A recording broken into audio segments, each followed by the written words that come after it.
할렐루야. 평강의 주께서 친히 때마다 일마다 저와 우리 모든 성도님들에게 평강을 주시기를 원합니다.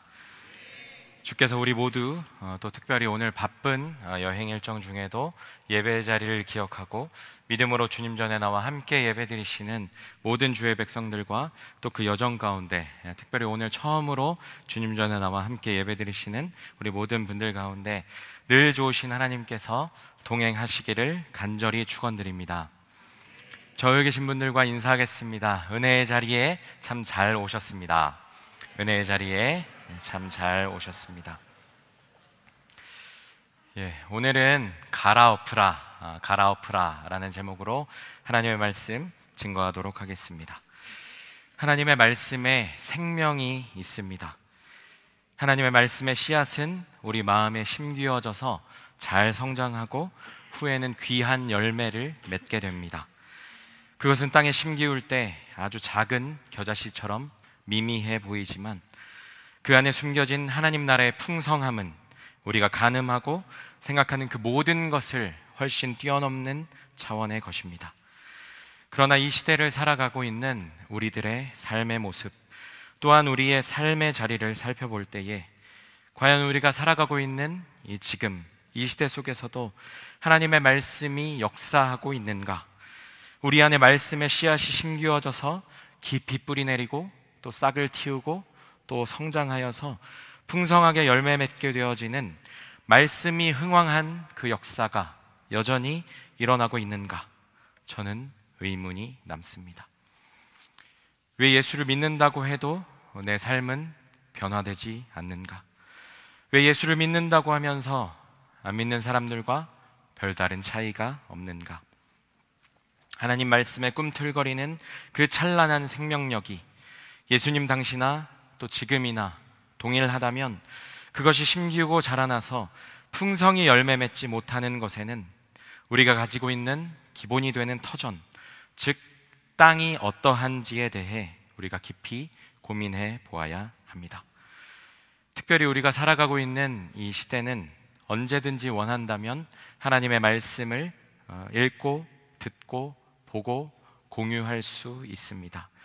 유비쿼터스의 시대, 원하는 시간에 언제든지 마음만 먹으면 어디서든 하나님의 말씀을 들을 수 있습니다. 이 스마트폰이 보편화된 결과 언제 어디에서나 우리는 하나님의 말씀을 접할 수 있습니다. 성경책은 이미 스마트폰 안으로 들어와 있으며 언제든지 주일 설교를 다시 들을 수 있는 서비스가 정말 부족하지 않게 넘치도록 준비되어 있습니다.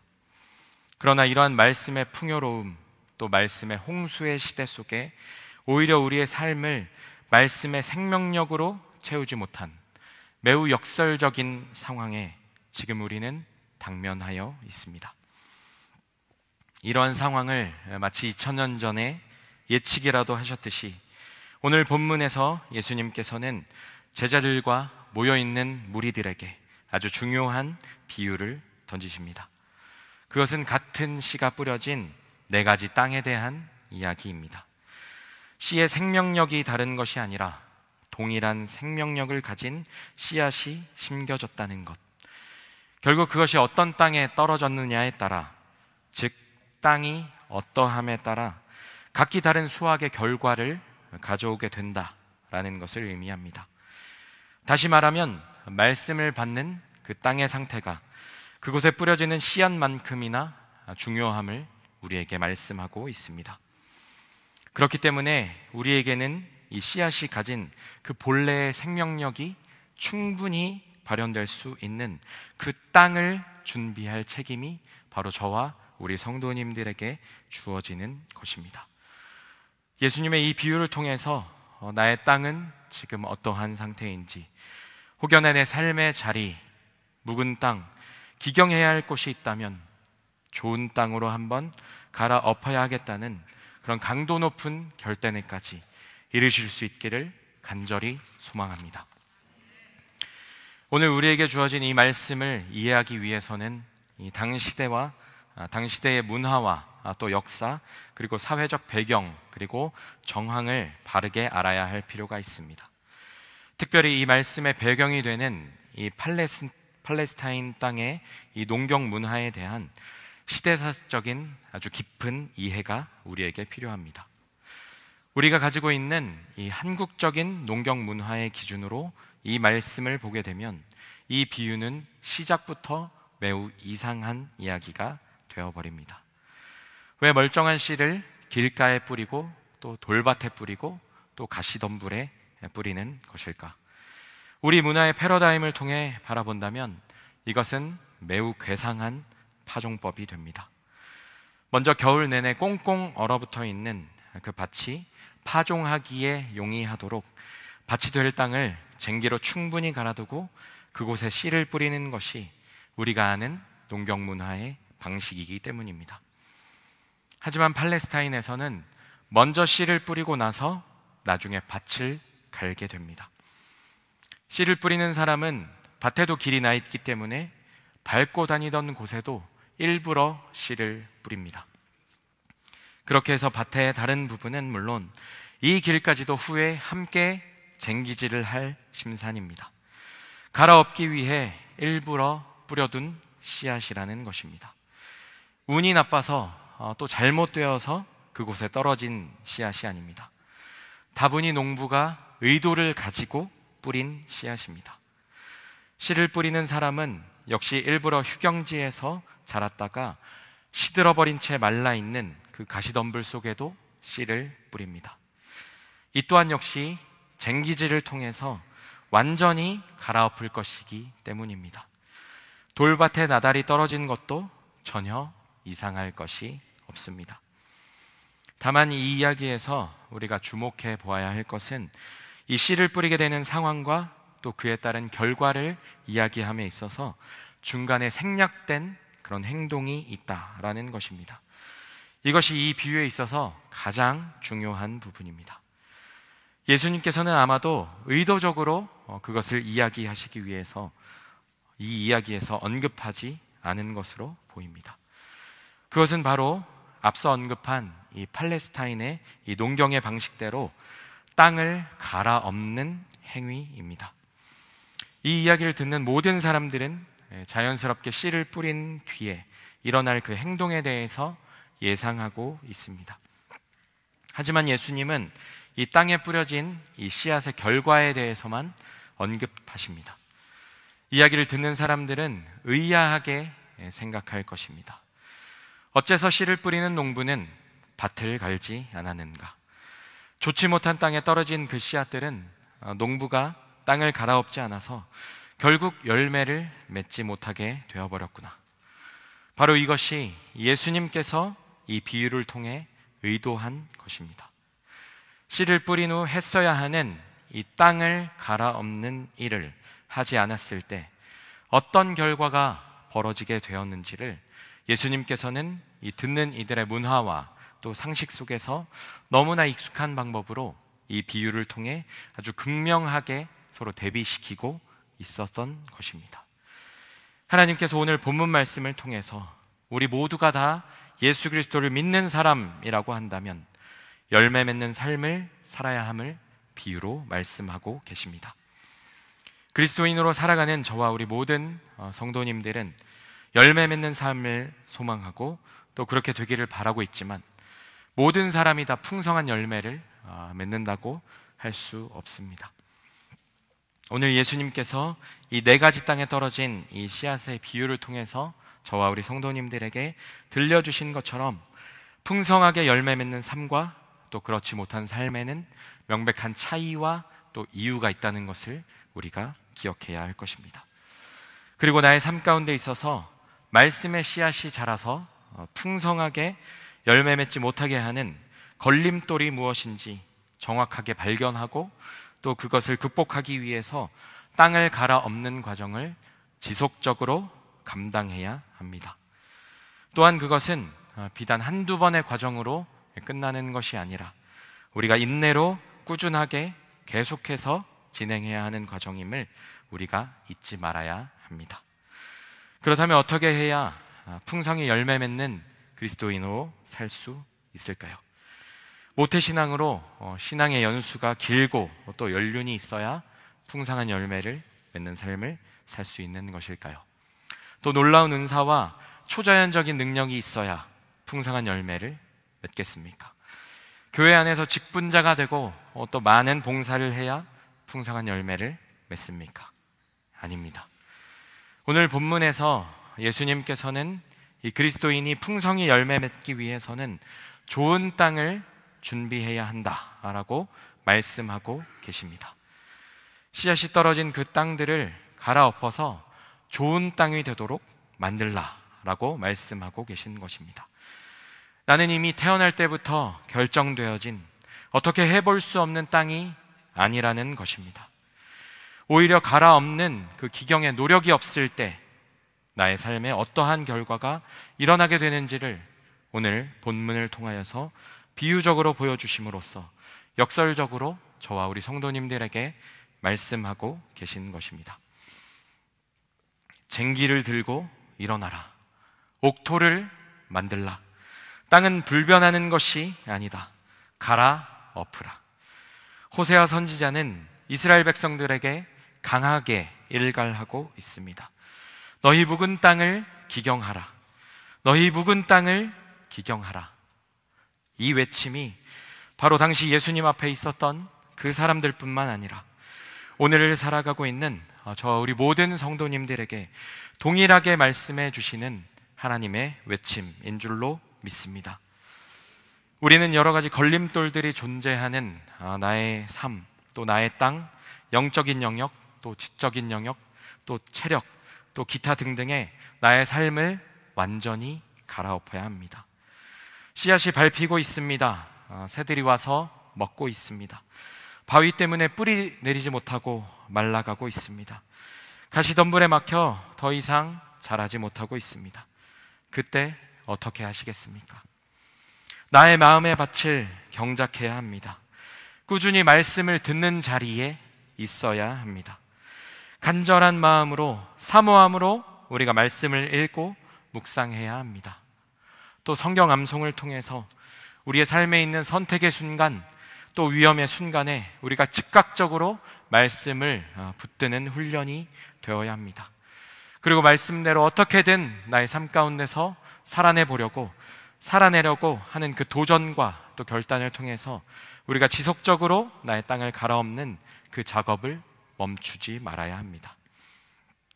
사랑하는 성도 여러분, 여러분들은 그리스도인다운 그런 삶의 열매를 맺으면서 살아가고 계십니까? 이 기윤실이라고 하는 곳이 있습니다. 기독교 윤리 실천 운동 그쪽의 조사 결과에 의하면 이 한국 교회의 사회적 신뢰도 여론조사 결과 개신교에 대한 사회적 신뢰도는 대단히 낮은 것으로 나타났습니다. 이 10명 중에 8명은 이 개신교에 대해 불신을 가지고 있었으며 신뢰감이 든다고 응답한 사람은 고작 2명에 불과했습니다. 우리를 더욱 부끄럽게 하는 사실은 개신교를 신뢰하지 못하는 이유의 절반 가까운 수치가 이 언행일치가 되지 않아서입니다. 교회 내부적인 부정부패와 비리가 많아서입니다. 또 타종교에 대해서 너무나 비판적이고 배타적이다 라는 응답이었습니다. 이 응답을 한마디로 요약해 본다면 그리스도인들이 마땅히 그리스도인다운, 또 예수님을 믿는 그 사람다운 삶의 열매를 맺으며 살아가지 못하고 있다라고 하는 그 반증입니다. 이제 우리는 사회적인 존경과 칭송은커녕 사회의 손가락질과 질타를 감내해야 하는 그런 시대 속에 살고 있습니다.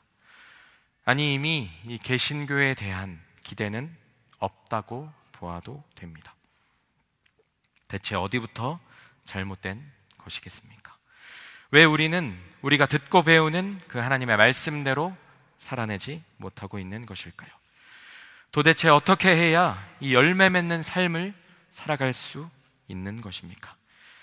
오늘 말씀 속에서 저 우리 성도님들의 귀에 쟁쟁하게 외치고 계시는 그 주님의 음성을 같이 들어보겠습니다. 첫째로, 우리가 말씀을 들을 때에 그것을 바로 빼앗기지 않도록 주의해야 합니다. 오늘 본문 4절과 비유에 대한 풀이인 15절 말씀을 함께 합독하겠습니다. 시작.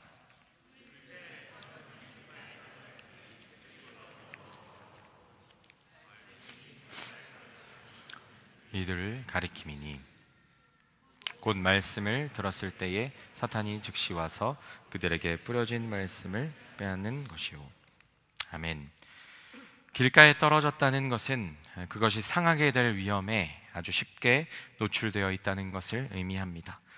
사람들이 자주 오고 가는 길, 그곳에 떨어진 씨는 그 즉시로 지나가는 사람들에게 밟혀서 싹도 채 틔워보지 못하고 그 생명력을 잃어버리게 됩니다. 또한 생명력을 잃어버린 씨는 지나가던 새들의 먹잇감으로 더할 나위 없이 좋은 대상이 되어버립니다.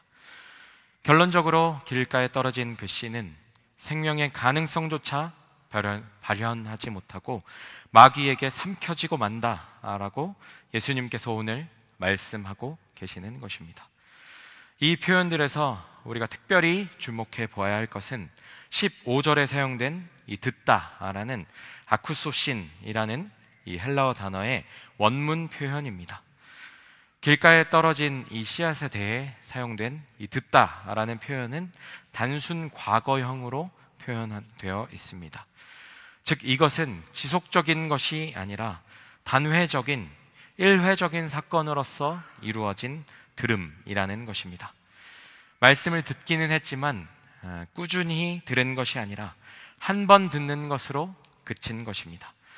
그렇기 때문에 사람들이 와서 밟아버리니 금세 그 가지고 있었던 생명력을 잃고 말았던 것입니다.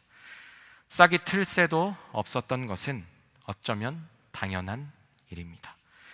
이러한 일은 특별히 신앙의 첫걸음 단계에서 자주 겪게 되는 일일 수 있습니다.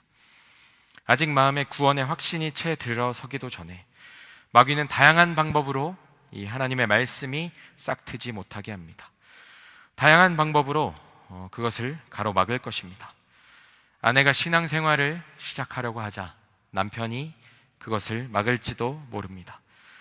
집안일이나 똑바로 하지 무슨 교회는 교회냐 라고 하면서 화를 내게 될지도 모릅니다. 여러 가지 걸림돌들이 생겨나 말씀을 듣는 그 자리에 있게 하지 못하게 할 수 있을 것입니다.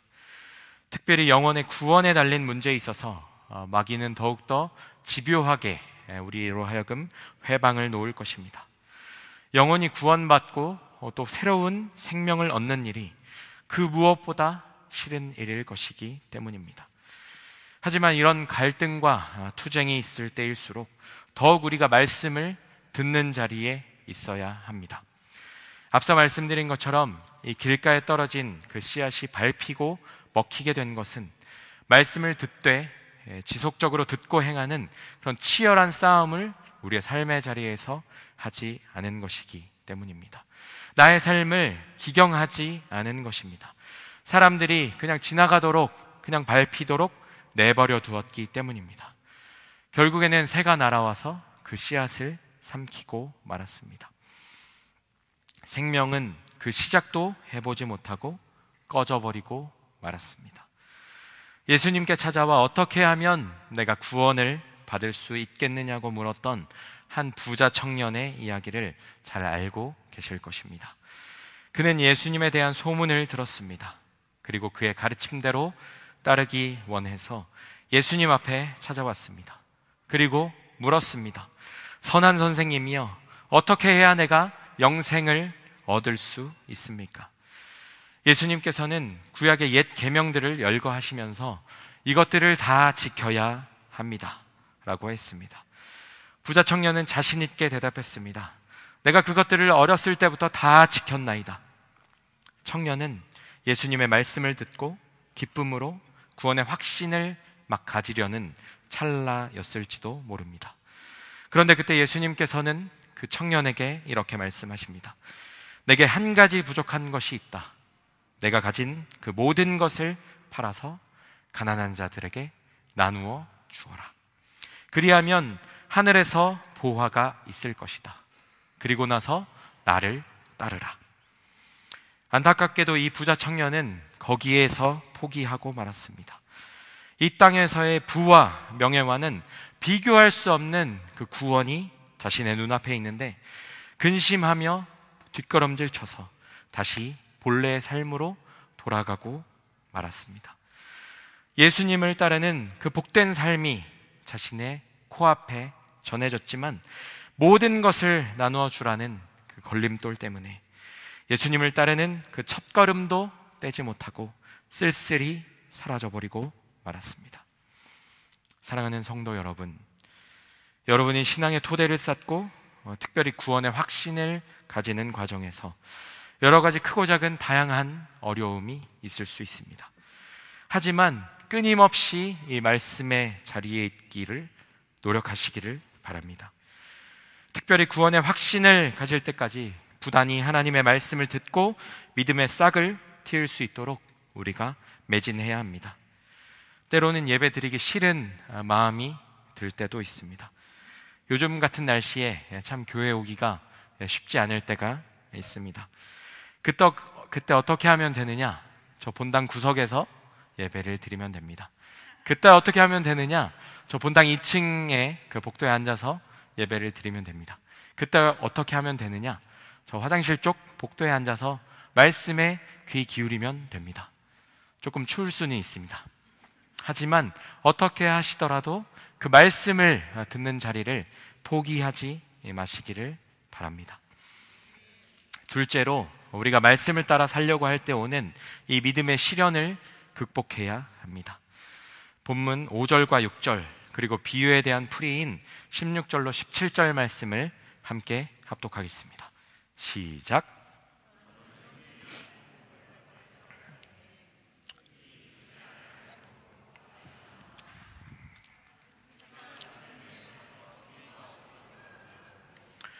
또 이와 같이 돌밭에 뿌려졌다는 것은 이들을 가리킴이니 곧 말씀을 들을 때에 즉시 기쁨으로 받으나 그 속에 뿌리가 없어 잠깐 견디다가 말씀으로 인하여 환난이나 박해가 일어나는 때에는 곧 넘어지는 자요.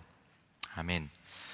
이 바위 위에 떨어졌다는 것은 말씀이 뿌리내리지 못하는 그런 환경을 의미합니다. 열매 맺지 못하고 생명력을 잃게 되었다는 것은 결과적으로는 길가에 떨어진 씨와 별반 다를 바가 없습니다. 하지만 아예 싹도 틔우지 못했던 그 길가의 씨와 다르게 바위 위에 떨어진 씨앗은 정상적으로 싹을 틔우게 됩니다. 곧 말씀의 씨를 받아 구원의 확신을 가지게 되었고 이제는 신자의 삶으로 신앙생활을 시작하게 되었다는 것입니다. 하지만 어떤 문제가 있었을까요? 바위 위에 떨어졌기 때문에 싹은 틔웠지만 그 땅에 온전하게 뿌리를 내리지는 못했습니다. 그렇기 때문에 잠시 잠깐 이 싹도 나고 또 자라는 것처럼 보였지만 금세 말라버리고 말았습니다. 땅으로부터 꾸준히 영양분을 공급받을 수 없었습니다. 필요한 양분이 잘 전해지지 못했습니다. 자라고 열매 맺지 못하게 되는 그런 바위라는 걸림돌을 극복하지 못했습니다.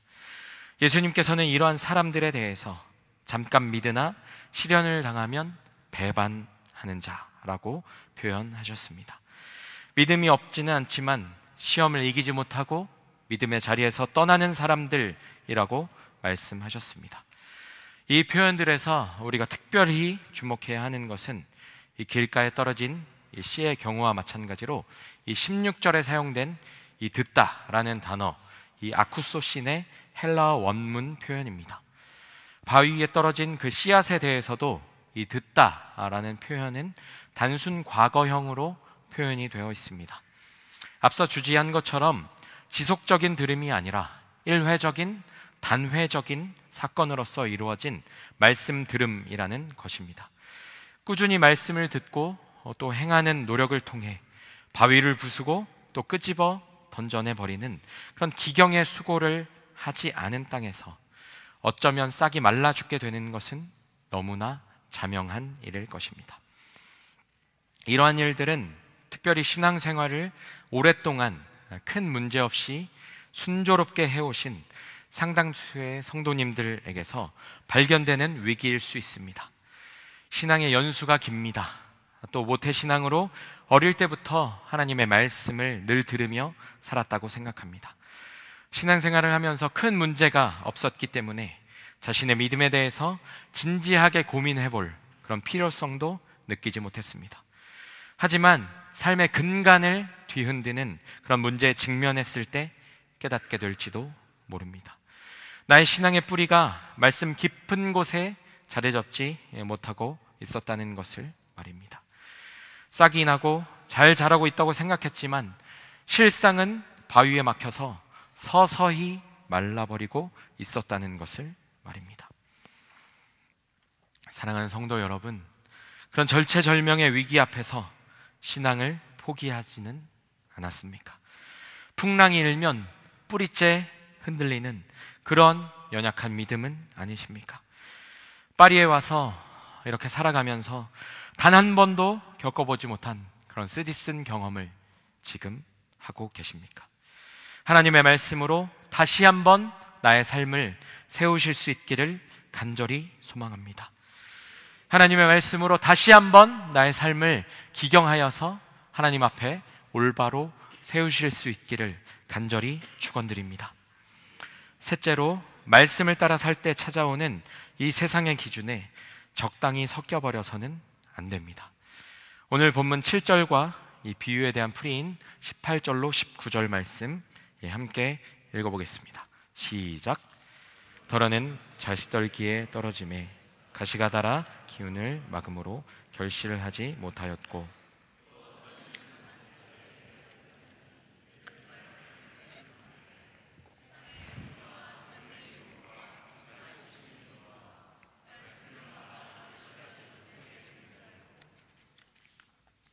아멘. 이 가시떨기 속에 떨어졌다라는 것은 적어도 말씀을 받은 그 씨가 뿌리를 내리고 자라날 수 있도록 하는 그런 땅에 떨어졌다는 것을 의미합니다. 하지만 이 가시떨기 속에 떨어진 이 씨의 문제점은 싹이 터서 자라는 동시에 가시떨기, 즉 다른 잡초들도 함께 자라난다라는 것입니다. 심지어 이런 잡초들은 말씀의 싹이 자라는 속도보다 훨씬 더 빠른 속도로 자라나서 이 양분을 빼앗아 갑니다. 그리고 급기야는 이 말씀의 싹이 더 이상 자라지 못하도록 뒤덮여 버립니다. 밖에서 보면 그 안에 말씀의 싹이 자라고 있는지 제대로 알 수 없을 정도로 이 가시떨기와 또 수많은 잡초들로 이미 뒤덮여 버린 상태인 것입니다. 예수님께서는 이러한 가시떨기와 또 잡초 안에 떨어진 그 씨에 대해서 다음과 같이 말씀하고 계십니다. 말씀을 듣고 지내는 중에 세상의 염려와 또 재물의 유혹, 또 누가복음에는 이 향락의 기운이 막혀 온전하게 결실하지 못했다라고 말씀하십니다. 이 길가에 떨어진 씨, 또 바위 위에 떨어진 씨의 경우와 마찬가지로 이 18절에 사용된 듣다라는 단어, 이 아쿠산테스의 헬라어 원문의 표현 역시 단순 과거형으로 표현이 되어 있습니다. 지속적인 들음이 아니라 단회적인, 일회적인 사건으로서의 이루어진 말씀 들음이라는 것입니다. 지속적으로 말씀을 듣는 것을 통해 자신의 삶을 점검하고 또 불필요한 삶의 요소들을 잘라내고 뽑아내지 않았을 때에 그러한 은밀한 가시떨기와 잡초들은 우리의 삶에 함께 자라나게 됩니다. 그리고 그것은 순식간에 우리의 삶을 온통 뒤덮을 수도 있습니다. 말씀의 씨앗이 심겨 자랍니다. 신앙생활도 하고 있습니다. 하지만 그의 주의를 빼앗고 온전히 하나님께 집중하지 못하게 하는 함께 자라는 다른 요소들이 우리의 삶 가운데 너무나 많습니다. 그것을 그대로 방치해버리자 자신도 알지 못하는 사이에 어마어마한 크기로 이미 자라버렸습니다. 이제는 오히려 그것이 나의 신앙의 열매를 맺지 못하게 하는 방해 요소가 되어버렸습니다. 삶에 대한 여러 가지 걱정들, 또 재물에 대한 유혹, 그리고 삶의 이런저런 즐거움들, 그것들은 처음에는 아주 작은 것처럼 우리의 삶에 스며듭니다. 뭐 괜찮겠지, 뭐 그냥 지나가겠지 라고 방치한 것들이 어느 순간 우리의 주도권을 붙들어서 완전히 흔들어 버릴 정도로 커져버리게 됩니다. 일찍 발견하고 잘라내지 못했던 그런 은밀한 것들이 이제 내가 통제할 수 없는 수준으로 자라버리게 되고 만 것입니다. 그런 상황일 때 저와 우리 성도님들이 어떻게 해야 하겠습니까? 꾸준히 말씀의 자리에 서실 수 있기를 바랍니다. 꾸준히 말씀 앞에 나아가시기를 간절히 축원드립니다. 그리고 나의 삶을 하나님의 말씀으로 비추어 보시기를 바랍니다. 지금 바로 결단하고 또 잘라내고 또 뽑아내야 할 그런 삶의 가시떨기들, 잡초들을 확인하시길 바랍니다. 그것들이 말씀의 싹과 함께 뒤섞여서 자라나지 못하도록 주의하시기를 바랍니다. 미국의 암치료의인 이 약사 로버트 코트니는 이 캔자스 시티의 여러 의사들에게 이 암치료에 쓰이는 그런 약들을 조제해 주면서 약 성분을 일부 줄여서 조제하였습니다. 그렇게 하는 것이 약간의 금전적인 이익을 가져올 수 있었기 때문입니다. 그는 애초부터 엄청난 범죄를 저지르려는 그런 의도는 없었습니다. 그저 약간의 이익을 위해서 이 약의 함량을 미세하게 조절하였고 경미한 희석을 했을 뿐이었습니다. 하지만 그 경미한 희석 때문에 수년간 수백 명의 환자들에게 피해를 입었으며 죽음에 이르기도 하였다는 것은 온 미국을 충격에 빠뜨리고 말았습니다. 모든 사람들은 그의 이름 앞에 살인자라고 하는 불명예스러운 칭호를 붙였습니다. 처음부터 그럴 생각은 없었겠지만 본래 순수한 약성분에 다른 것을 섞어 희석시키려고 시작했던 것이 이 문제의 시작이었습니다. 사랑하는 성도 여러분, 저와 여러분들의 신앙에도 어딘가 모르게 타협하고 또 적당히 희석시킨 무언가가 있지는 않으십니까? 물은 정확하게 100도에서 끓습니다. 그러나 물에 이 라면 스프를 첨가하면 그 끓는 점이 낮아져서 물은 금방 끓게 마련입니다.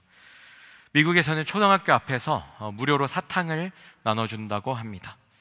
그 사탕에는 극소량의 이 마약 성분이 들어있다고 합니다. 자연스럽게 아이들이 어렸을 때부터 이 마약에 젖어들도록 하는 것입니다. 그리고 나중에는 그 마약을 찾지 않고는 못 견디는 그런 삶으로 자라나게 되는 것입니다. 이렇게 타협하고 적당히 희석시키면 그 결과는 들으신 것과 같습니다. 그러나 이 말씀의 자리에서 겸손히 스스로를 돌아보고 타협했던 것들, 또 뽑아내야 할 것들 뽑아내고 걸러내야 할 것들 걸러내어서 다시금 좋은 땅으로 우리의 삶을 경작해야 하지 않겠습니까? 하나님의 말씀은 살아있고 운동력이 있습니다. 그 작은 씨앗 안에는 놀라운 하나님의 나라가 숨겨져 있습니다. 우리가 하나님의 말씀 앞에 정직하게 서서 저와 우리 성도님들의 그 삶을 돌아보고 깨뜨리고 뽑아내고 또 갈아엎어야 할 나의 땅을 기경한다면 우리는 누구든지 풍성한 열매를 맺을 수 있는 그런 삶으로 나아갈 수 있습니다. 사랑하는 성도 여러분, 여전히 열매 맺지 못하는 그런 삶을 오랜 시간 지속해오고 계십니까? 말씀의 씨가 뿌려졌지만 아무리 생각해도 나의 땅은 좋은 땅이 아니라는 그런 생각이 드십니까? 지나는 사람들이 밟고 또 새들이 와서 그 씨앗을 먹고 있습니까? 햇볕에 말라 타들어가기 시작했습니까? 가시덤불이 질식시키려 감싸고 있습니까? 바로 지금이 우리의 마음밭을 경작해야 할 때입니다. 바로 지금이 우리의 마음밭을 기경해야 할 때인 줄로 믿습니다. 앞서 말한 세 가지 땅과 달리 이 20절, 본문 20절에 좋은 땅에 사용된 이 듣다라는 이 헬라어 아쿠신이란 단어는 계속되거나 반복되는 동작을 나타낼 때 쓰이는 진행형의 동사 형태를 띠고 있습니다. 즉 좋은 밭으로 경작하기 위해서는 이 하나님의 말씀을 듣는 자리에 지속적으로 머물러야 한다는 것을 의미하고 있습니다. 간절히 바라기는 이 하나님의 말씀의 자리에 항상 자신을 두시는 저와 우리 성도님들 되실 수 있기를 바랍니다. 그리고 들은 말씀대로 즉시 실천하려고 몸부림 쳐보시기를 바랍니다. 물론 인내가 필요합니다. 또 감당해야 할 고난도 있을 것입니다. 하지만 결실할 때까지 그 인내의 여정을 멈추지 마시기를 바랍니다. 그리하면 나의 땅, 그리고 내가 서 있는 이곳이, 나의 삶이 좋은 땅으로 갈아엎어지게 될 것입니다. 그리고 그곳에 심겨진 그 하나님의 생명력 넘치는 이 씨앗은 싹을 틔우고 또 뿌리를 내리고 또 무럭무럭 성장하여서 하나님 나라의 그 생명력을 저와 여러분들의 삶에, 그리고 우리가 두 발을 딛고 살아가고 있는 이곳 프랑스 땅에 온전히 드러낼 것입니다. 저의 개인적인 이야기를 하는 것을 양해 부탁드립니다. 항상 저는 이 성악을 하셨던 저의 아버지께서 물려주신 이 목소리와 또 건강에 자신이 있었습니다. 근데 내가 내 힘으로 하려고 할 때에 항상 주님께서는 힘을 빼라는 사인을 주십니다. 제가 지금 목 상태가 좋지가 않습니다. 그때마다 내 힘으로 내 생각대로 하려고 할 때마다 하나님께서는 항상 저의 목을 치십니다. 너가 하는 것이 아니라 내가 하는 것이다. 저의 자신만만한 그 목소리가 제대로 나오지 않게 하셨습니다. 이번에 제가 한국에 가서 다녀오면서 제가 들은 생각은, 이제 우리 가족이 파리에서 완전체가 되었으니 보다 더 열심히 사역을 해보자 라는 그런 알량한 생각이었습니다. 역시 제가 하려고 했더니 군대 훈련소에서도 쉬지 않았던 이 목소리가 쉬어버리고 말았습니다. 내가 무언가 하겠다, 내가 무언가 되겠다, 내가 무언가 이루겠다 라는 것, 그 생각 자체가 교만인데 주님이 이번에도 정확하게 제게 알려주셨습니다. 그리고 저는 건강에 있어서도 굉장히 자신이 있었습니다. 그런데 이번에 파리에 오기 이틀 전인 지난 수요일에 아내와 함께 건강검진을 했습니다. 그 결과가 엊그저께 도착을 했습니다.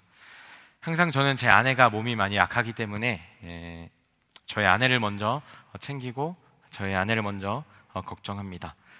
여보, 밥 좀 챙겨 드십시오. 여보, 좀 주무시고 하십시오.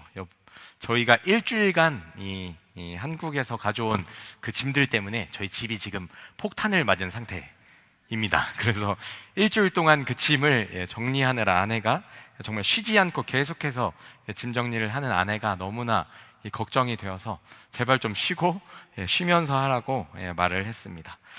한 열흘쯤 지난 엊그저께 건강검진의 결과가 나왔습니다.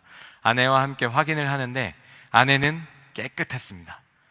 그런데 저는 술, 담배도 안 하는데 지방간, 그리고 위에 용종이 2개, 그리고 담낭에 용종 하나, 그리고 통풍의 위험, 그리고 기타 등등 정말 건강의 적신호가 저에게 켜졌습니다. 두 가지 모두 목소리와 건강, 이 두 가지 모두 제가 너무나 자신만만했던 것들인데 여전히 좋을 줄만 알았는데 경작하지 않은 상태로 두었더니 이제 좋은 땅이 되지 못하고 말았습니다. 주님께서 말씀하십니다. 현실에 안주하지 말고, 너를 자신하지 말고 삶의 모든 영역에 있어서 지적인 영역, 또 체력, 그리고 영역 등의 모든 삶의 영역에 있어서 부단히 하나님의 그 말씀 앞에 기경하라. 나의 삶을 완전히 갈아엎으라. 주님께서 명하십니다. 사랑하는 성도 여러분, 이 호세아 선지자의 너희 묵은 땅을 기경하라, 바로 이 외침이 오늘 저와 우리를 향한 주님의 외침인 줄로 믿습니다. 쟁기를 들고 일어나라. 옥토를 만들라. 땅은 운명론적인 것이 아니다. 변화시켜라. 갈아엎어라. 크리스천의 인생은 결정된 것이 하나도 없습니다. 운명이란 것은 없습니다. 개척하고 땀을 흘리며 만들어가는 것입니다. 아무런 희망이 없는 그런 말기암 환자라고 하더라도 크리스천이라면, 예수 그리스도를 믿는 사람이라고 한다면 안 믿는 사람과는 전혀 다른 삶을 살아갈 수가 있습니다. 결국 모든 밭은 기경된 좋은 밭으로 만들어내야 할 그 의무 앞에 저와 우리 성도님들이 서 있는 것입니다. 사랑하는 성도 여러분, 지금도 나의 마음밭을 향해서 내 삶의 모든 영역에 있어서 오늘 하나님께서는 어떠한 말씀을 저와 우리 성도님들의 귀에 쟁쟁하게 외치고 계십니다. 기도하겠습니다.